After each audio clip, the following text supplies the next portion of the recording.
Well, hello everyone. I'm so excited because I've got a special guest with us today. Her name is Veronica Alweiss, and I've been thinking about how to serve the community here in a bigger way, and I've been thinking about who in my world do I think would be really phenomenal at serving the community. And Veronica Alweiss was the first one that came to the top of the list of people that I was thinking about, and Carolyn Frere Jones was thinking about as I was talking to her about serving the community more. And so today we get a chance to really meet Veronica. I am thrilled that you are here, Veronica, that you're here to serve the community.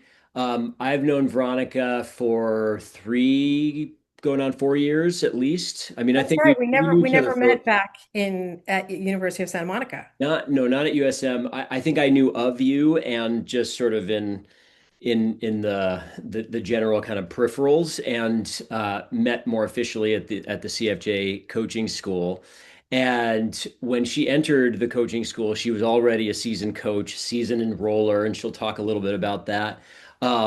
And it was really amazing to watch her take a business that and really more like an inner consistency of experience, and then continuously to expand it and take it to newer levels and newer depths and expand your impact, your reach, who you were serving, really starting to serve and work with coaches, in addition to the leaders that you were working with, and then continuing to grow a really financially successful practice, and wrestle with the whole process like we all do on some level, right? Yeah. There's always more for us to learn here. So I am so thrilled that you're here and that the community here gets to learn from you, who you are.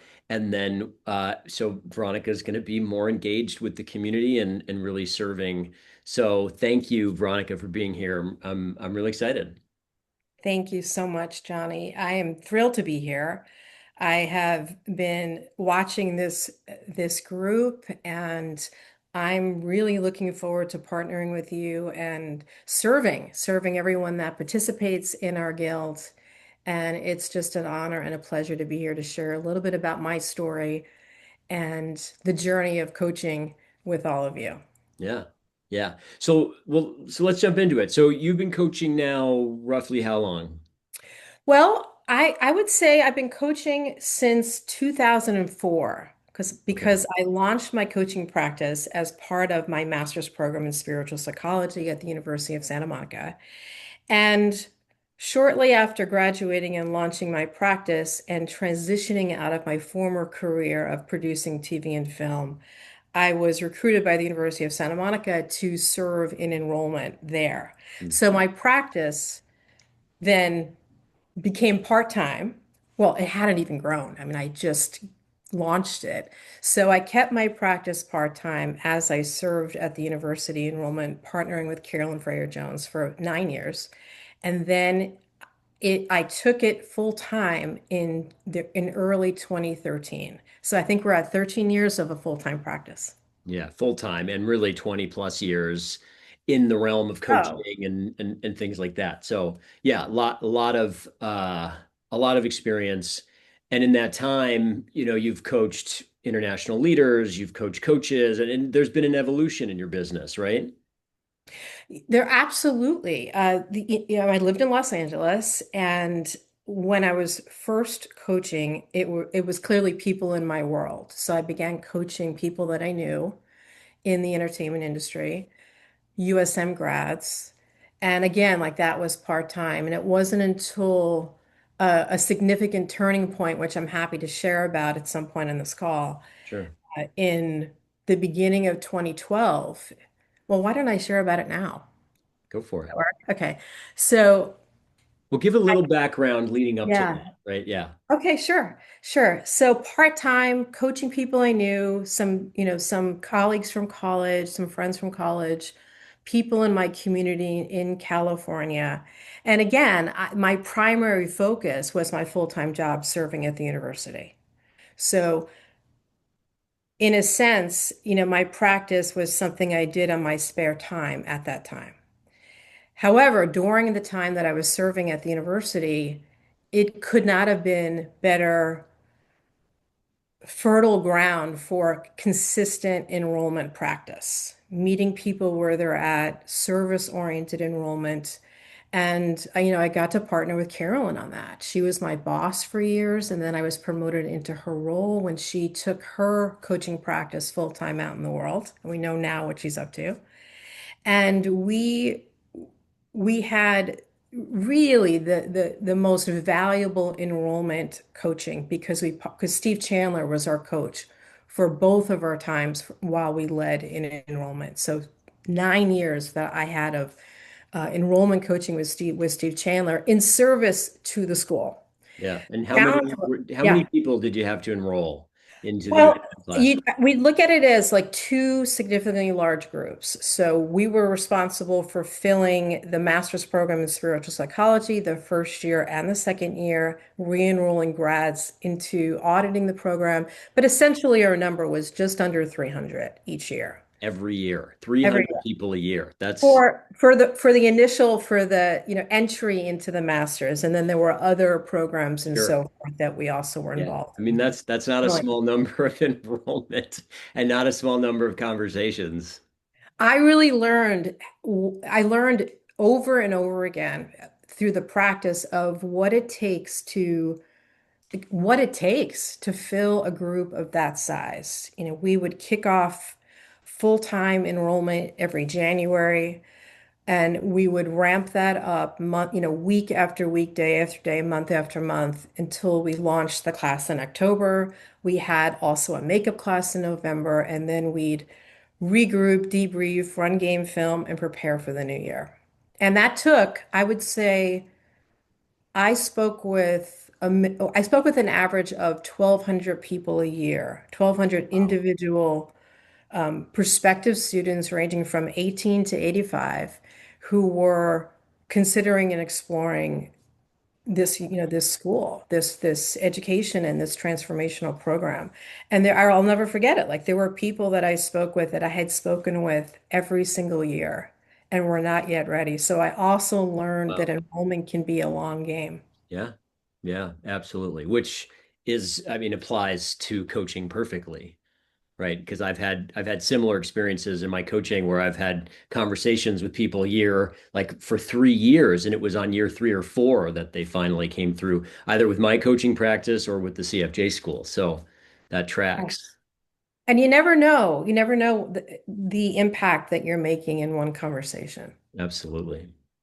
So great. So 9 years there, and then you talked about a moment that where you really shifted into being like, okay, I want to do this full time.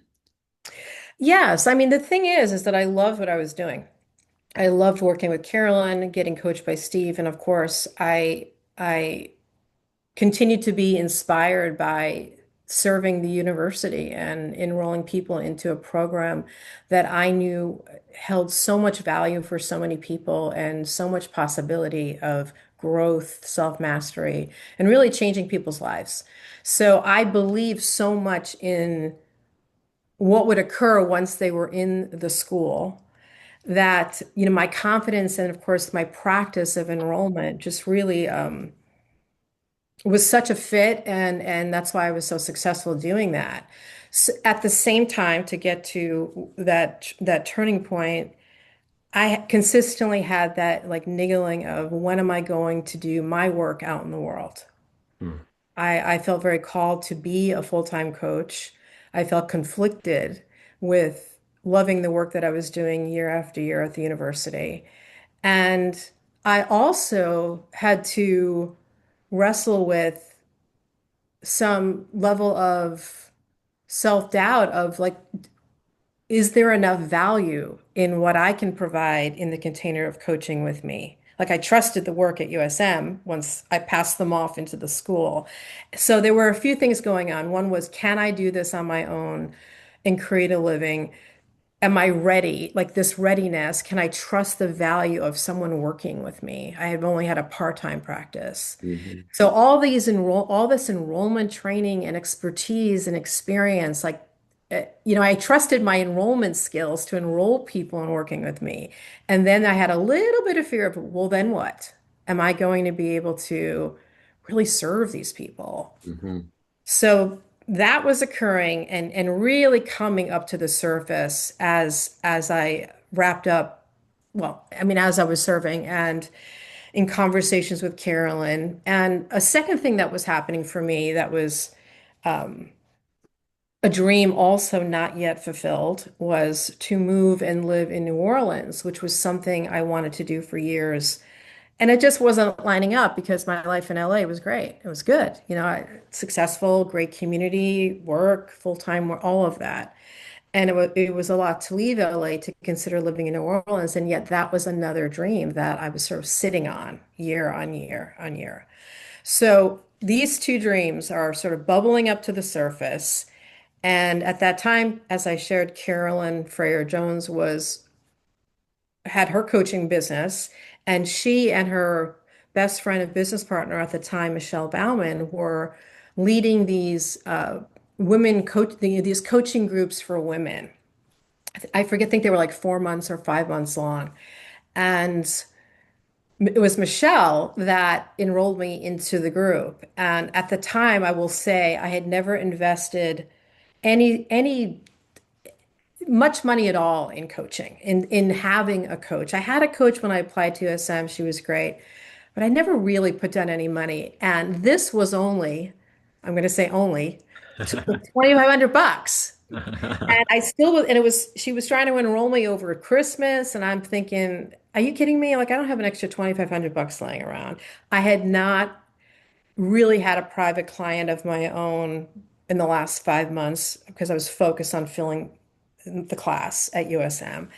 And Michelle coached me. And she's like, who in your world can you serve right now? Who's come towards you? And there was someone that I had not responded to who had emailed me and said, hey, Veronica, we knew each other back when you were producing TV. Are you a I heard you're a coach. And I hadn't even responded. Oh, wow. So Michelle threw down a challenge. She's like, serve her and enroll this person if you can. Like, if it serves this person, enroll her into a couple of months of coaching. Sure. So that's what I did. And it was such Nice. like a miracle moment that this prospective client who became a client, that in that moment, it was back when we wrote checks. In that moment, she like wrote a check to work with me for that exact Mac 2500. And I remember photographing it, blocking out the name and info and photographing the check and sending it to Michelle and Carolyn. And I said, I'm in the group. Count me in. So that was like Mm, a miracle moment of, and was it a miracle? I simply ran an experiment. I got on the court. sure. There was someone in front of me to serve, and I enrolled them. It's like I used my And you enrollment and you skills. focused on service, right? Like that one question, Absolutely. right? Opened up this like, oh wait, there are people out there that I can serve. There is someone. And look at the ways that I had been kind of blocking that until one Yeah. question opened that up for you. And ignoring even I hadn't even had a chance to get back to this person and if I really check in, I probably felt like I'm rusty. I don't want to engage with this person who thinks I'm coaching. Hmm. And what's interesting, this was over the Christmas holidays too. So I hear all the time that like, oh, it's so hard to enroll over Christmas and the holidays and things like that. And it's it's just like that's just another story that it is possible, right? When you're in service of someone else. It absolutely is. I no longer look at the end of the year as ending like December 12th. Which I used to. My birthday is Yeah, December 20th. So I'm like, oh, I only have to like the middle of December. I don't look at it sure. that way anymore. So something else occurred. So I do the group with Michelle and Carolyn, and we're all invited and challenged to come up with a meaningful, heartfelt project that we have not yet brought to fruition that if we did would make a real positive difference in our lives, something that we want to create. in these 4 or 5 months together and use the support of the group and the coaching to do it. And I remember struggling because I knew the two projects I wanted to do were take my practice full time and move to New Orleans. And it was like my windshield wipers were super dirty. It was like I didn't think it was now. I still didn't think it was a now project. It was they were both someday maybe projects. And I remember writing to Michelle and Carolyn and saying, I don't know what to do for my project. These are two things I want to do, but I can't do that now. I just didn't see it. They both felt way too big and honestly too scary. Hmm. And I remember Carolyn, I saved the email. She wrote me back. Now, Carolyn had at that point known me 20 years. I worked for her for nine, for seven, and then I, stepped into her role. So Carolyn is someone that can say, like, she can say anything to me, right? And I'll hear it. And I don't remember the exact words, but she said, Veronica, like, if not now, when? It was an if not now, when tone to this email. She's like, as long as I've known you, you've wanted to live in New Orleans. As long as I've known you, you've wanted to be a full-time coach. Mm. And she included that Dr. Seuss poem, Oh, the Places You'll Go, I Mm. think is the name Hmm. of it. Hmm. And she, pasted that poem in there. And, there's a whole piece of that poem that talks about like being on the sidelines, like watching the parade go by and waiting for the rain to start. You guys will have to Google it if you don't know it, but it's pretty famous. And I immediately saw myself in this poem, like Hmm. waiting for the paint to dry, waiting for the rain to stop, and there was something about the word parade, the fact that that poem has that in there. New Orleans is all about parades. Sure. And I thought, well, I no longer want to be waiting Hmm. to create my own parade, like to create my own life. So I wrote back, I'm in. And that was the beginning of Hmm. taking the year of 2012 to let go of the belief that I don't only have time to have a like to enroll while I'm filling the class at USM. I was committed to doing that in 2012. So that meant I wasn't moving before October. And I really busted that belief that I don't have the time to do both and create a body of clients and income to make the transition. And I just did. Yeah. I worked full time at USM and then I enrolled on Tuesday nights and Thursdays and Saturdays and wherever and whenever I could outside of my full-time work. So that was Um, your stake in the ground. yeah, it was a choice. And Yeah. I had let the part-time practice fizzle a little bit because I was full on working every Sure. day, Yeah. leading enrollment events and working at USM. And it was a choice to say I'm in and I'm turning this dream into an action plan and a project, and I'm taking consistent action every single day Yeah. to build my own practice and also plan the move. And I did that as well. And so at first, when you put the stake in the ground, did you know how you were going to do it? I would say yes. Okay. For me, did I know how? Yeah. I mean, I knew I needed to be in meaningful conversation. I knew I needed to So you had invite. enough of that Of experience, course. like Yeah. I knew auditorium exactly what to practice. do. It was a choice. It Okay. was just choosing to do it. Choosing. Yeah, great. Yeah. And And to invite people into conversation, to slow down with people. Absolutely. and was did the fear leave in that moment?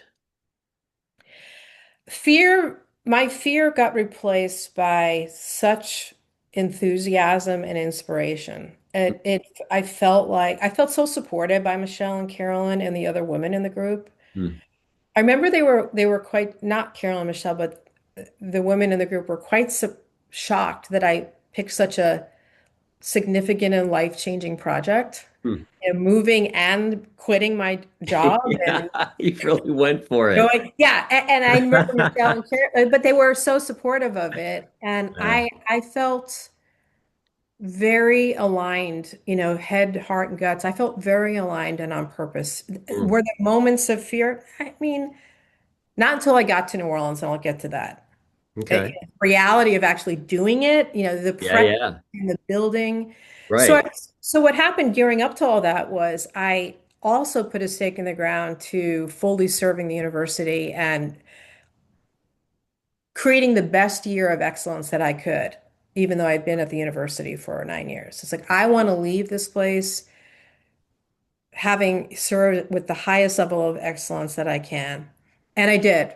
And Hmm. that was also coaching and enrolling, coaching our enrollment team through that year as well. So I launched the class. I also built my practice up somewhat. I think I had a goal of, I mean, I met my goal, which was I need 40K more to move to New Orleans. It was just a number in my head of what I felt was a security like bucket of money to make this transition. And I didn't have much else in my savings. I mean, I basically, I had a little bit, but not much. I mean, a little. So for me, the 40K felt like, all right, that could float me for a couple of months if I need it while I'm building my practice after I move. And it was key that I had clients that I enrolled I was coaching while I moved. So I did that. I get to the end of the year. Um, I will also share that because I think it's relevant that I had in my vision for my new year of full-time coaching and living in New Orleans that somehow could there be a bridge of the work that I did at USM remotely when I get to New Orleans. And at that point, USM, it was way pre-COVID. USM had not ever considered a remote employee. And it happened to be the year once when I got to New Orleans, so that's the beginning of 2013, the year when Carolyn and Michelle and Steve Chandler and the doctors Holnick were enrolling, had launched their for the inaugural year of the Soul Center Professional Oh, right. Coaching Yeah, Program at coaching USM. program. Hmm. So they turned to me, Dr. Solnick turned to me and said, we want you to lead and do all the enrollment for the first coaching program at USM. So I was like, woo, I still have a little money coming in. And I was excited, I'm like, great. Okay, this is a familiar, I can do this as Sure. I continue to build clients. And So that's what but I, that's such an important point because I had a similar experience in the sense that even when I put my stake in the ground to really, go towards building my business, I did maintain some part-time income work that for me was really helpful. And I'm hearing for you as well. Like you had a lot going on and a really big change, and just to like have some of that coming in. And that's not to say that it's the only way to do it. Sometimes the stake in the ground is the dwindling bank account is the motivation needed to really get into action. And that's not for everyone, right? That's a different level of risk tolerance, if you will. And for me, it was so uh it just made it easier to breathe a little bit. absolutely. I'm all for building bridges. I'm all for building Yeah, bridges. And yes, totally. and for some people, and at some times in my life, there's been okay, this needs to end for this to happen. Totally. Yeah. In this case, I was thrilled. It was fantastic. So I make the move. I roll in on New Year's Eve in the beginning of 2013, and I'm enrolling 69, there was 67 people was the number into the Soul Centered Coaching Program, which would again launch later in the fall. And I'm, looking at how I can create more clients. I'm serving a handful of clients I have, and still quite anxious about will the money run out? What if no one in this new city, in my new city, has ever heard of coaching? What if they never will invest in a coach? So I had a lot of like thoughts about, man, I hope this is the right move. I'm a New Yorker who lives in LA who for 20 years and people know me there and I had a community of people that Sure. respected and valued my work as a professional. And then I go to this town that I just love that's really funky and weird. Yeah, I know there are professionals in New Orleans, but it's a small city. Like, what if nobody hires me? Mm. And that really started to like show up. And long story short, as I fill the class for the coaching program at USM, and I get an email from Steve Chandler, I would send out an enrollment update tracking inquiries, conversations, registrations, applications, etc. Every Friday, and I send it out to the faculty, and Steve's on there as well. And I get a private email response back from Steve, and he writes something along the lines of, Veronica, I must congratulate you. You are such an extraordinary enroller. And even more so, you're a phenomenal actress. I mean, your work in enrolling this coaching program you should get an Academy Award. Why? And he writes, why? Because you don't trust yourself. You haven't enrolled yourself in the program. You don't trust your own ability to create a full-time practice, to invest in yourself as a coach. And he went on and on and on. And then he's saying, love and light, Steve. And Steve, again, has known me for years. So Steve can write something like that to me, and Sure. it could be like a punch in. So here's what happened. I felt A like loving I felt punch in like I got the gut. punched in the gut. And at the same time, I laughed, like I cackled because, oh my God, Steve really he was so right. They had been saying to me, the faculty, Veronica, you should fly back in once a month to do the coaching program. And I thought, are you insane? Like that would, I think the numbers, it was the tuition plus travel and blah, it was about 18 grand. Mhm. And that would have been a big chunk out of my 40K. And I just didn't see that I thought that was incredibly foolish.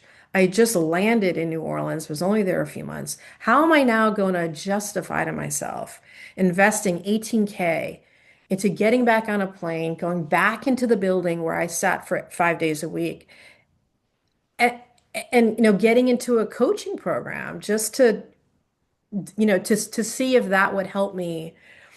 So, with Steve's email, I realized that I needed to do it. I needed to do it. And I Mm, was so afraid of the money, of not having the money, of failing, um, that I knew enough, especially with my USM education, like the work I do with on myself, I knew enough that I would have to make this decision. If it was a yes for me, I would have to make it from a place in my consciousness I was not yet at.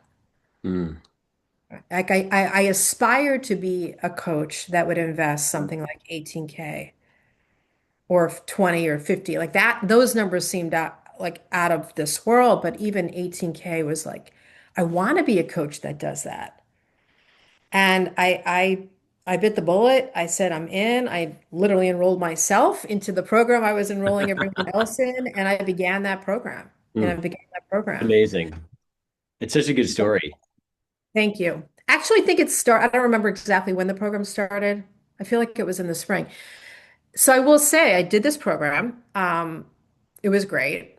And there were moments of real fear during that too. So it Sure. wasn't, there were moments of like, okay, I have to make this work. Never have I like invested in myself in a way where I felt like it was like do or die. I know it's very dramatic, but I'm like, I have to make this work. Like this is Sure. what Yeah. I've chosen. So I had to work with high involvement, low attachment. I had to work with my nervous system and I had to stay engaged in, Yeah. this wasn't going to be a 6 month program where I sat back and took notes. It was like, I'm going to take everything I hear in here and put it into practice and like suck all the coaching I can and all the learning and Right. experience You I were can. fully in. So Yeah. I did, and and again, there were moments of doubt and then excitement. I saw how attached I was to my numbers. I saw how attached I was to my billings. So it was also really committing to a practice of serving people I was in conversation with and serving clients, and honestly trusting spirit, like trusting that I'm not alone in this. Like Yeah. whatever's for the highest good is going to occur here. And just for reference, like what does your practice look like today? Well, at that time, I did finish the coaching program with a six-figure practice, and my practice these days is 3 to 4 figure practice. So, I'm somewhere in the 3 to 400 range. Amazing. And that's fairly recent. I would say I hovered around 200K for years, and I can share more about that. Which Damn, I'm very happy. it's a bad I'm place not to knocking hover. that income, but there were years that I was tired of investing a lot of money in my coaching Sure. Yeah, I get because that. I grew from that, the 2,500 to investing the 18K. And then at some point, I hired Carolyn as my coach, and that was horrifying when I was sick to my stomach for a month considering paying Carolyn's fee. Yeah. A So whole it's just so helpful to have that as a reference, right? Because like you walked in there, 18K, an 18K investment was like, well, it started really as a 2,500K investment of like, oh my God, like how am I going to make this happen? And then you make that happen, and then this other investment, and it called forward something inside of you. You said, I needed to say that yes from a different place inside, which is a place that you hadn't yet reached, and that there was uh, a calling, if you will, of like bringing something inside of you forward. And I'm not saying I'm not like highlighting the fees as a way of saying like, oh, that's what's required in order to make that happen. It's just interesting, right? It's like it is a way to create a real stake in the ground and create a shift inside. And I've had very similar experiences. And as I was listening to you, something interesting that came forward was yesterday. Carolyn and I did a Facebook Live talking about communicating with substance, not slime, and a lot of the communication was in written form and email. And the two turning points, like two of the significant turning points that you talked about in your story, were from emails that you got from your coach. Mhm. Significant Right. You're email, right, actually. right? Yeah. It's like so there's like the power of what can occur inside of an email. We were talking about how valuable it is to really slow down with our communications and the emails that we're writing, really thinking about how to create substance with our words. And two of your biggest turning points in the early part of your story were facilitated by emails, which I think is fascinating. It really is. And of course, Steve Chandler and Carolyn are two of the best on the planet. And Yeah. had they not, they could have just not bothered. Right. Like had they not so powerfully and boldly served me, Mm. in those emails and outside of it, in all the work with them and both of them and all the coaching, it would have been a very different path Yeah. for me. Yeah. I mean, I had a similar experience with Carolyn serving me, and I remember like one of the first emails she sent me, I was like, wow, that is a good email. Like she really I don't remember the substance of it as much as you do, but it was amazing, right? It just really opened Yes. I will something else say, up. again, there's so much there was so much trust built in both of these Sure. relationships that I have with Steve and Carolyn. There was so much trust that had been deposited over the years, that they could write an email like that. I'm not saying you can't if you don't have that, but that's where our relationships Yeah. were. Well, and my relationship with Carolyn was I didn't have that level of trust when she was sending me emails that felt meaningful and impactful. The one of them, Yes. and it was like I think we had only had one conversation, and I printed it out and I had it up on my wall because there was just so much in it that felt really valuable. That was calling a different part of me forward that she had seen that I couldn't yet see. So I'm just Yeah. pointing to the Yeah, it's value it's like of how we my sense is communicate. it's like with the trust our inner guidance when we write these emails, right? Yeah,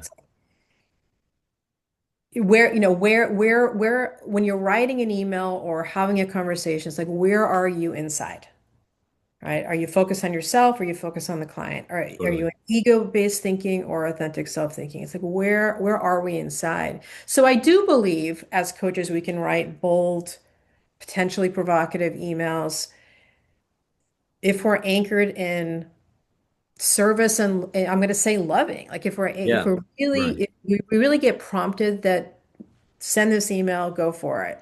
Yeah. And in these two cases, both emails were very provocative from Carolyn and Steve, and they had known me forever, and there was a lot of Sure. trust. Yeah. So Yeah. There's a lot of context there, really, that yeah, makes what they shared very possible, and they could have a little more edge to it in that yes. regard.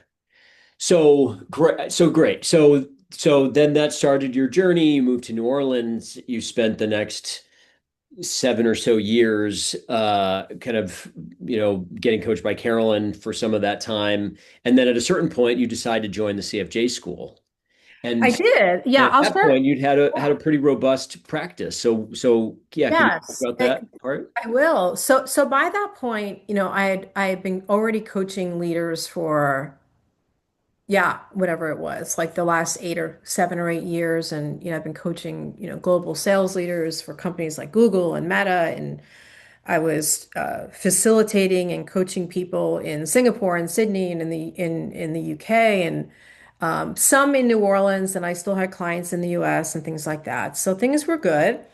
And I'd worked with Carolyn, I think 3 or 4, at least 3 years, privately, one-on-one with Carolyn. And at some point, we both agreed, like, let's take a break. I had a lot of history with Carolyn. She was my boss coach, so valuable in my life, such a significant partner in my life at all these turning points. And it was just time to like take a break. So I did. And that break, I'm like, oh, I need to do this on my own. It's like I wanted to experiment without a coach. And I had the intention that I would do that for no more than 6 months. It's like, okay, 6 months, maybe nine, maybe a year at the most. And that turned into 3 years of not getting coached as a coach. And so my practice at that point, I was maintaining. Like I could maintain my business, my numbers. I certainly wasn't growing it in the sense of my billings or who knows what I was missing out on. I was basically just going, all right, let me continue to do what it wasn't as inspired as it had been. And I was simply serving and working and coaching people. I wasn't stretching into potentially inspired ways that I could grow my business, serve clients, do something new, none of that. And I remember, 3 years of not working with a coach. I think it was the beginning of the fourth that I started to notice, like, I think I'm not getting enough people. I'm not enrolling enough people in my pipeline. Like my pipeline's drying out. I'm feeling uninspired. I think we hadn't hit COVID. It was just about to hit, COVID was happening or it was just about to be over. So then there was that funkiness of really being isolated like all of us were. And so it's a combination of my practice has been somewhat uninspiring and a bit stale and just kind of status quo. I had many clients that were re-enrolling, so I knew I was serving clients. I'm just saying, like, I wasn't inspiring myself. Yeah. And I also wasn't getting any feedback at all on my coaching or running any game film on any enrollment or even being challenged to get some altitude from my practice and see what else I might want to do or create. And I was also a bit lonely. I hadn't been to LA where I'd usually plug into my community of coaches and friends and things like that. There's not that many here in New Orleans. So professionally, I was lonely. And of course, I had been watching and seeing what Carolyn was doing with the school. I didn't think it was for me for years. And then at some point I thought, I'm sure Carolyn sent me an email, how you doing? And we got on a call. And I realized I think this will serve me. I think this will serve the CFJ Coaching Success School will serve me to get back, wake up again to my business, get back in the room in conversation, get coached, be with other coaches, get inspired by what they're up to, and a whole range of coaches because there are coaches in that room that had a practice similar to, had a solid, good somewhat thriving practice and so forth that are in the class. And there were a lot of coaches that were new. And I thought, first I thought, what am I going to learn from them? And then I thought, Mm.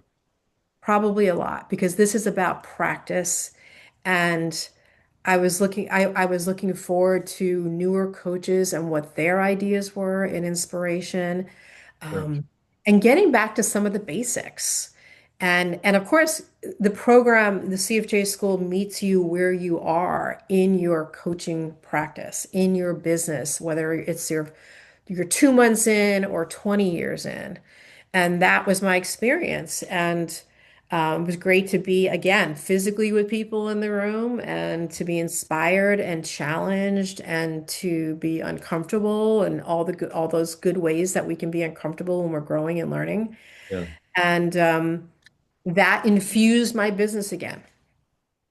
So like a new energy for you, or A renewed new energy. energy, and I think what I left out was the year prior, like going into the CFJ school.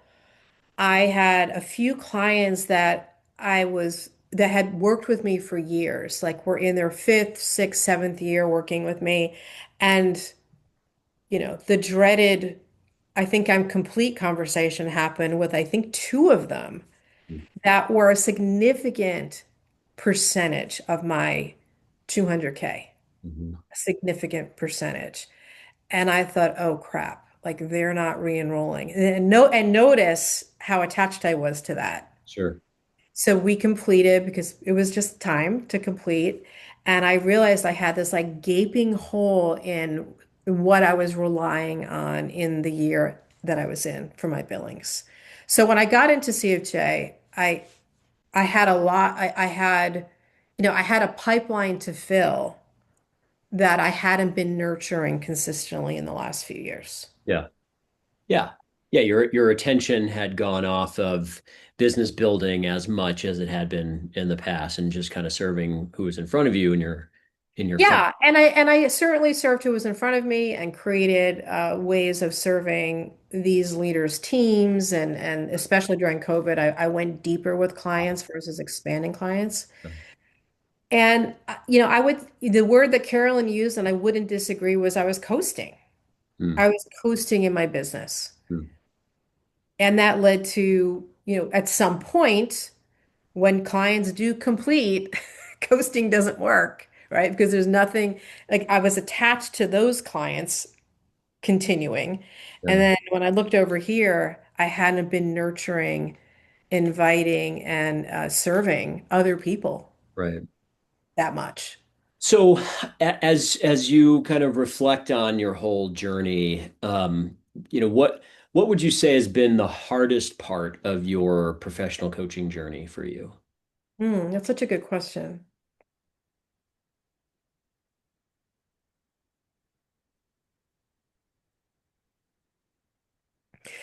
Well, I'm going to say it was the hardest part because I see this as still a continuous practice. For Sure. me, the hardest part has been over these years staying is consistency, is consistent co-creative action. Mm. It's like I have all the skills in the world. I can enroll, I consider myself an excellent enroller with a lot of expertise and experience doing that. I'm an excellent coach. And if I'm not consistent in my systems, so to speak, right, Mm. in my daily practices of doing the work, like all that it takes, and consistent in getting coached. And not because well, because any one of us in a container of our own thinking and our own, like we don't have anything to bounce off, we don't have anyone to bounce that off of. And while we can do that with colleagues, that's great. There's nothing like being in some sort of container, whether it's working one-on-one with a coach or a school like CFJ, where like the possibilities are endless, right? The possibility of expanding in the way that I could see my practice, of working, obviously, not just on my business, but on myself. Like anything that was coming up in my life, I bring to my coach or I brought into the school even, Sure. so that that could be cleared and the learn I could Some have kind of container that where you're not alone with where you're the not full alone, experience of right? it. Yeah, yeah, And not just relying on the container, right? I'm the one that needs to do the consistent creative action. yeah, totally. And I'm more likely to do it even now, Mm. even Me 20 too. something years more likely to do that. I know, like, I'm more likely to do that in that container. Yeah, Working with, it's no different for me. I'm more likely to exercise if I have a trainer, yeah. or I have people to go to the gym with, that we count on each other. So, I mean, so it's a class that starts at the time that I have to be there at, you know. yeah, So that's it's that's the system that works for me. yeah. So it's the hardest part? I would say it's the most pervasive opportunity for me to continue practice.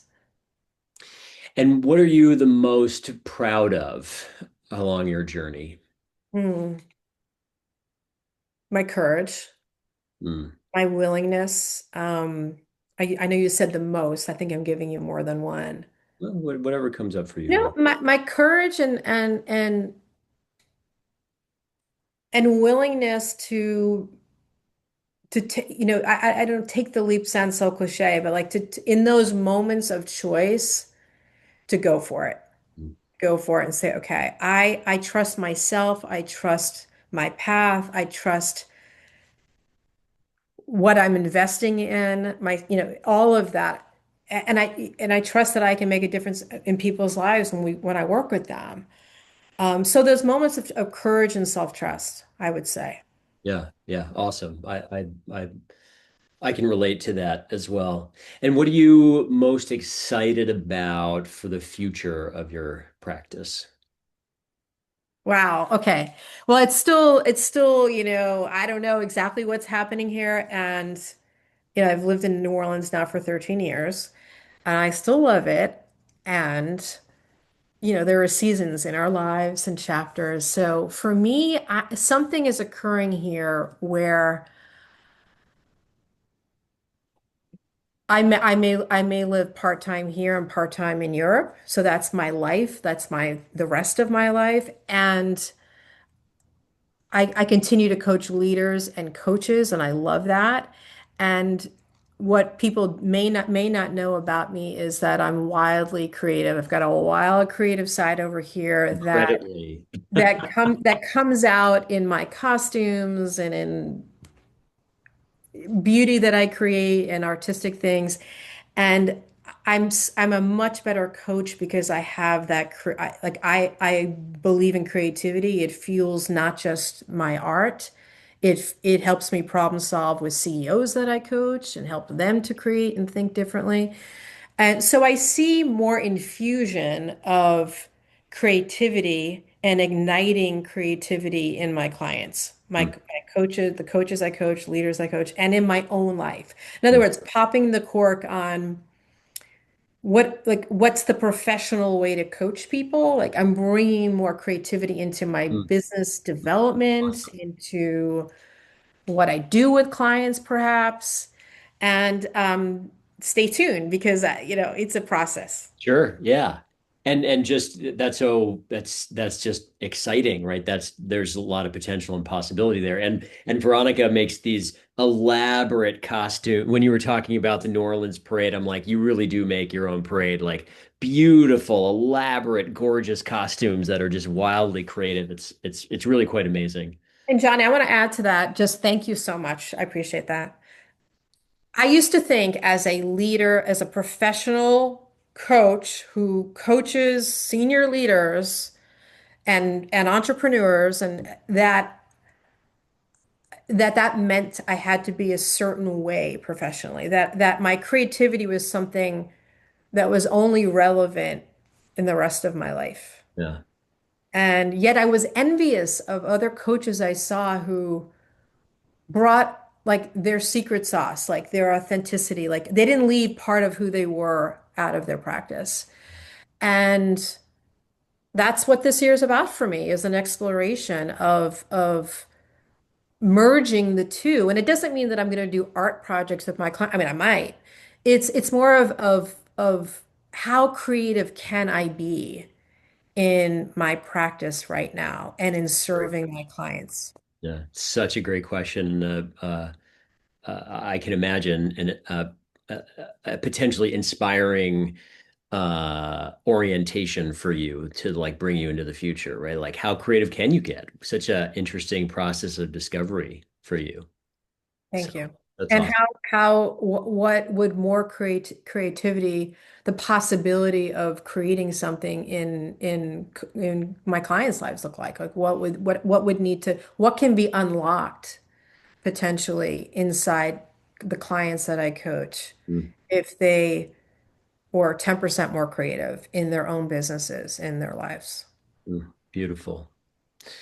Well, that sounds like that's a good place for us to complete now. Thank you for sharing your story. And to the community, like you're going to see a lot more of Veronica here. She's going to be here serving the CFJ Coaching Success Guild, and bringing all of her creativity, her talents, her whole journey, enrollment experience, business building experience for her own coaching business, how she's been coaching coaches for the past however many years, and all of that into the space. She is a phenomenal resource, and she's here for you to serve you and to really add tremendous value to the space. So I'm thrilled. I'm thrilled that those who listened have gotten to know you better, and they'll get to see the value that you create over your time with us in the guild.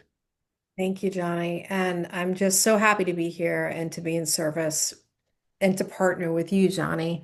And this is so fun to do this together. And I just want to invite anyone, any one of you who might have a question or a comment, please comment, comment on the page. And I look forward to getting to know each and every one of you. Yeah, awesome. All right. Thank you, and see you soon.